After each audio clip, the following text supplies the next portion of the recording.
Bulldogs General Manager of Football Phil Gould has hit out at criticism of their mid-year changes after the club bounced out of the finals in straight sets. We made a decision that we wanted him in our club, and that's what we did. It's led to this media barrage, and a lot of it has been childish and extremely unfair. This boy was outstanding yesterday. In a badly beaten side, I thought he really showed his class. He's a real player of the future, and that's what we've bought him for. The player he's going to be, not the player he is at the moment. He's never played halfback before. He's never played halfback in any junior football whatsoever. So it's a big ask from him, and I think he's done an outstanding job. Every decision that was made in there was made by people who deal with these players every day, who coach them every day, who know the players extremely well, and I trust the people that deal with them all day, every day, not the people that take pot shots from the media. They don't have any influence over what we do. Obviously not. Phil Gould lashes criticism of Galvin as childish. Not the first time I've been called childish. Said it was a media barrage. I get called it a fair bit, actually. Blames the soft draw and says that Galvin has never played seven before ever, yet paid big money to get him to the club to play seven while they're coming first. Doesn't that prove that they got it wrong? Explain that to me, because that sounds to me like a huge contradiction. Well, so he's just conceded that he'd never played halfback, never in any course of his career, yet they brought him in mid-season when the team was on top of the ladder to play halfback.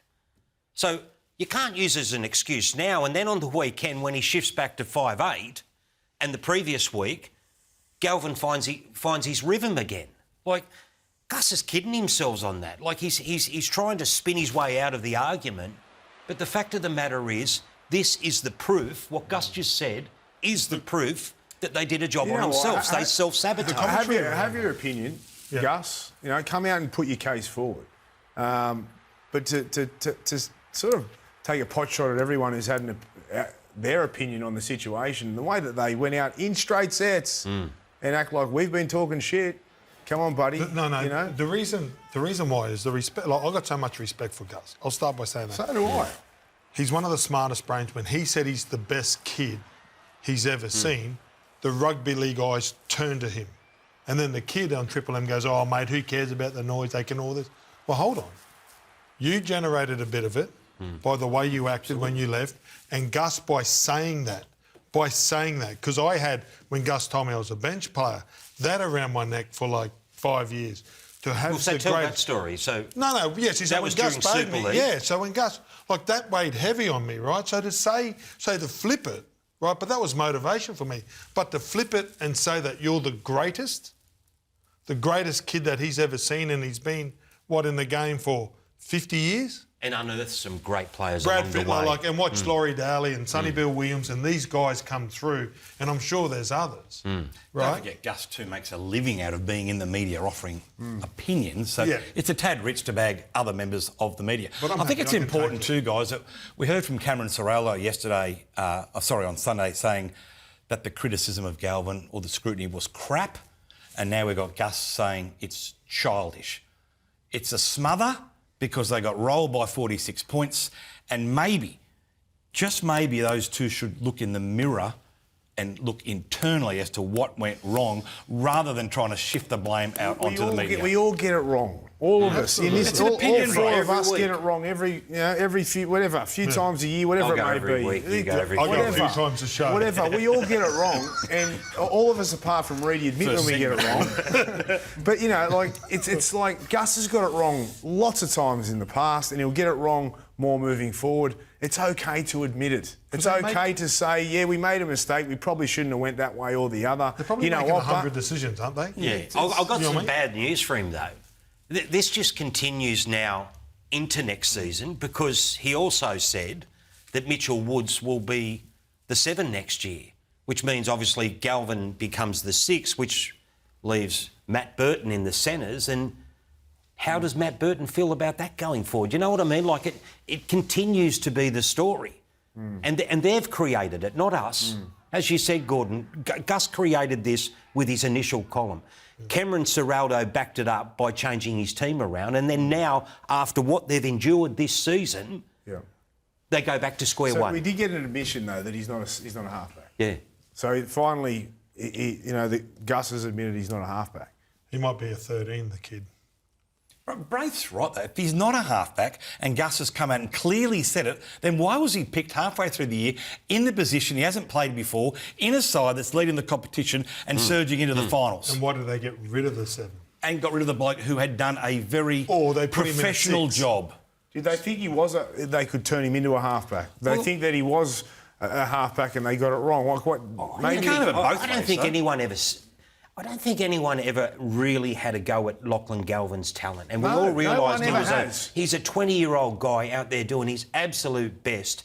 And whether it's by his design or his manager's design or the Bulldogs, he's been thrown into a very difficult situation. And what he's done has been incredibly brave. However, they've turned it into that people are criticising him personally and him as a player. No. We're just critiquing him as a halfback and why the Bulldogs made that decision. And it's not about Lachlan Galvin for us. Exactly, and that's what... See, Gus is trying to swing the conversation to get a little bit of sympathy for Galvin and take the focus away from the fact that he and Serraldo have led this campaign to sabotage their own season. And yet, you listen to Cameron after that game and he just won't admit it, mate. He will not admit it until he's blue in the face, despite the fact so many, and not just the old journos, so many really great judges like yourselves and all the people around the game are sit there and asking the same questions. I want to go back to Burton because this is an interesting one. If Woods does play 7, which is expected, Galvin to 6, where does that leave Matt Burton? You've got Crichton, you've got Sherry. Connor Tracy, is he the 4 guy? Do they put Crichton or Burton at fullback? Do they test that out? Where does that leave Matt Burton? There has been rumours around Perth, Bears, not too sure how...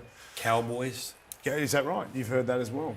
There's rumours circulating. It's just rumours. Yeah, I know they're rumours, but is he a chance of being moved on or leaving or just changing positions or what? Braith, I haven't made official calls on it, but certainly there's a lot of speculation around it. What's your gut feel? I think he might get moved on at some point in the next year or two. Burton? I think so. So was that a mistake then, what they made? In signing him or in playing him in the centres? Well, didn't they buy him to play 5'8"? He's won a Premier... Burton was one of their best players. At centre, so I don't think you know what? Yeah. No, I'm talking about the Dogs. Didn't they buy him to fix the joint up? We go back to And now the they're fact moving that him on? Galvin is a really, really Great exciting talent, OK? And as a 5'8", even more exciting than a halfback. But is he a better 5'8" than Matt Burton at this stage? Like, his kicking game is not ready to take over from Matt Burton. It's just not. We saw on the weekend, you know, he has not got the kicking game to be elite at that level. Burton is the bloke. If the Bulldogs are going to return to their best next year, surely Matt Burton is the 5'8", but it doesn't sound like it will be. They've just got a couple of pieces of the puzzle to fix there that have got more complicated now as this year's unfolded because we know they're going to be there again. I'm confident they're going to be top 4 again because they've got the team to do that. Also, you know, but it's like, what do? Do they put Crichton at fullback? I wouldn't move Crichton because I think he's the best centre in the game. I actually said earlier in the year I wouldn't mind seeing Burton at fullback because I see him like Latrell Mitchell in a way. And with Burton, he's not a game organiser, so get him on the ball. You want him to run the ball, he's a big body. Then his support play, he's on the ball more touches. He can still kick effectively from fullback the way that he has. It just brings him into the game. I don't know if it's an option, but... It's a good option. You know, What about Carraz at fullback? An option? Yeah, that's an option too. But then, Burton's got the silky skills, hasn't he? Yeah, he does. I think, furthermore, you know, without to get bogged down with this either, but if Mitchell Woods is the guy to come in and play 7 next year, having not played NRL, how many halfbacks do you see go through in their rookie season, an entire season, and be able to stay at the top level and then peak for the finals? You know what I mean? Like, there's another one there. Gus said last night they got tired at the end. So if you got 2 rookie halves, you'd imagine with the pressure that they'd be under, that by the end of the year they might feel the same. Quick question for you, Braith, Bulldogs legend. Is the season, in hindsight, disappointing, a failure, or did they overachieve? I don't think it's on any of them. They didn't fail. I thought it was a successful year. Could have been a hell of a lot better with a terrible ending, really. That's how I'd sum it up.